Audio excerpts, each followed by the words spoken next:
Hi everyone, নমস্কার সবাইকে। সবাইকে শুভ নববর্ষের অনেক অনেক অনেক বেশি শুভেচ্ছা। তো সবার নতুন বছর অনেক বেশি ভালো কাটুক, এই নিয়েই হচ্ছে আমি আজকের ব্লগটি স্টার্ট করছি। এখানে হচ্ছে পহেলা বৈশাখের দিন সকালবেলায় ঘুম থেকে উঠে আমরা রেডি হয়ে একদম মেলায় চলে এসেছি। তো এবার রিক্সাওয়ালা মামা হচ্ছে শিল্পকলার সামনেই নামিয়ে দিয়েছে। তো ওখান থেকেই দেখলাম যে এবার মেলা বসেছে। তো এবার আমি যতক্ষণ ঘুরেছি, মানে যেখানে যেখানে গিয়েছি সব জায়গায় এবার হচ্ছে মেলা ছিল, এত ভালো লাগছিল। তো ফার্স্টে মেলাতে এসে মামামের জন্য হচ্ছে লাল চুড়ি নিলাম, তো ওর ড্রেসের সাথে ম্যাচিং করে। এরপর হচ্ছে এখান থেকে আমি চেয়েছিলাম যে মঙ্গল শোভাযাত্রায় আর কি অংশগ্রহণ করব, কিন্তু আমাদের আস্তে আস্তে একটু লেট হয়ে যায়, ততক্ষণে মঙ্গল শোভাযাত্রা সামনের দিকে চলে গিয়েছিল। তো আমরা আবার হচ্ছে রিক্সা করে শাহবাগ আসলাম। শাহবাগ এসে এখানে পহেলা বৈশাখ বলে কথা, আর হচ্ছে শাড়ি পরেছি, আর চুলে ফুল দিব না তা কী করে হয় বলুন তো। ফুল ছাড়া একদম আমার সাজটা ইনকমপ্লিট লাগছিল। তো আমার ড্রেসের সাথে মানে শাড়ির সাথে ম্যাচ হয়ে গিয়েছে একদম, ফুলটা আমার হাজব্যান্ডই পছন্দ করে দিয়েছে। আর আমাকে কেমন লাগছে অবশ্যই কিন্তু জানাবেন। তো এখানে এসে হচ্ছে ফুল নিলাম, ফুল নিয়ে তো পরলাম। এরপরে হচ্ছে যাচ্ছি মঙ্গল শোভাযাত্রার দিকে। তো আমি এবছর আগে থেকেই প্ল্যানিং করে রেখেছিলাম যে সকালেই বের হব। নর্মালি আমার দুই ধরনের এক্সপিরিয়েন্সই আছে, মানে সকালেও বের হয়েছি, আবার কোনো বছর বিকালেও বের হয়েছি। তো এই বছর আমি ডিসাইড করে রেখেছিলাম যে সকালে যাব। আর এই তো এখন আমরা হচ্ছে শোভাযাত্রার এখানে এসেছি। তো এখানে এসে এত ভালো লাগছিল। আসলে আমার প্ল্যানিং ছিল যে আমি শুরু থেকেই অ্যাটেন্ড করব আর কি শোভাযাত্রা, কিন্তু বাসা থেকে ওই যে বের হতে লেট করে ফেলেছি, তাই জন্য একদম শুরু থেকেই থাকতে পারিনি আর কি।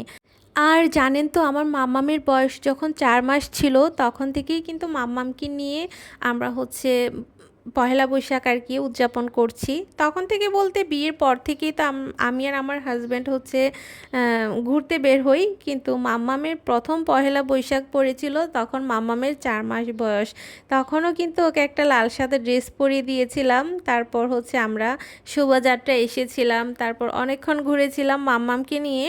আর আমার মাম্মাম কিন্তু ছোটোবেলা থেকেই সে মানে আমাদের সাথে ঘোরাফেরা করতে করতে অনেক বেশি অভ্যস্ত হয়ে গিয়েছে। তো এই তো আমরা হচ্ছে কিছুক্ষণ এরপরে হাঁটলাম, তারপর ঘুরলাম আর কি। এরপরে এসেছি ঢাকেশ্বরী মন্দিরে, যেহেতু বুঝতেই পারছেন নববর্ষ তো। যে আর আমাদের হিন্দু মতে কিন্তু সেদিন চৈত্র সংক্রান্তি ছিল, কিন্তু তারপরও যেহেতু সেই দিন সরকারি ছুটি ছিল, আমার হাজব্যান্ড ছিল, তাই জন্য মন্দিরে পুজো না দিলে কি হয় বলুন।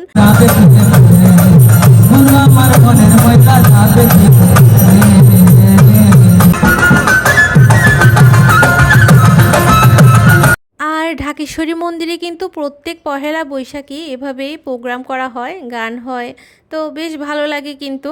তো এখানে এসে হচ্ছে পুজো দেওয়ার জন্য লাড্ডু নিয়েছিলাম, পুজো দিব আর কি। তো এখন পুজো দেওয়ার জন্য মন্দিরে যাচ্ছি, মন্দিরে গিয়ে এখন হচ্ছে পুজো দিব। আর অনেকক্ষণ ছিলাম ঢাকেশ্বরী মন্দিরে, ওখানে বেশ কিছুক্ষণ ছিলাম, পুজো দিলাম, দেন হচ্ছে মন্দিরেই কিন্তু আমরা দুপুরবেলায় খাওয়া দাওয়া করেছিলাম আর কি। এই তো এখন হচ্ছে মন্দিরে এসে পড়েছি। এখন এখানে দেখলাম যে সিরিয়াল আছে, তো এখন আমি সিরিয়ালে দাঁড়িয়ে পড়েছি। এখন সিরিয়ালের থেকে ওয়েট করছিলাম তখন আমি আর কি পুজো দিতে পারবো। এই তো সবাই মায়ের দর্শন করে নিন, মা সবার মঙ্গল করুক আর নতুন বছর সবার খুব ভালো কাটুক। এই তো মন্দির থেকে পুজো দিয়ে বের হয়ে এখানে আমি হচ্ছে মোমবাতি আর আগরবাতি জ্বালিয়ে দিচ্ছিলাম আর কি। আর এখানে প্রত্যেকবার হচ্ছে মন্দির আসলে এই জায়গাটায় দাঁড়িয়ে ছবি ভিডিও করাটা ম্যান্ডেটরি আর কি। আর এখানে পহেলা বৈশাখ উপলক্ষে মন্দিরে কিন্তু প্রত্যেক বছরই মেলার আয়োজন করা হয়, মেলা বসে। তো পুরো মেলাটা তো আপনাদের সাথে শেয়ার করিনি, কারণ অনেক বেশি বড় হয়ে যাবে। এরপর মন্দির থেকে আমরা হচ্ছে কার্জন হলে এসেছি। হলে এসে দেখলাম যে এখানেও মেলা বসেছে, এত ভালো লাগছিল। ওই যে আমি তো শুরুতেই বললাম, এবার আমি যেখানে যেখানে গিয়েছি সব জায়গায় মেলা পেয়েছি। এখানে এসে দেখলাম যে এখানেও প্রচুর মানুষজন ছিল, স্বাভাবিক ব্যাপার, যেহেতু মেলা বসেছে তো অনেক মানুষ তো থাকবেই, সবাই তো ঘুরতে বের হয়েছে।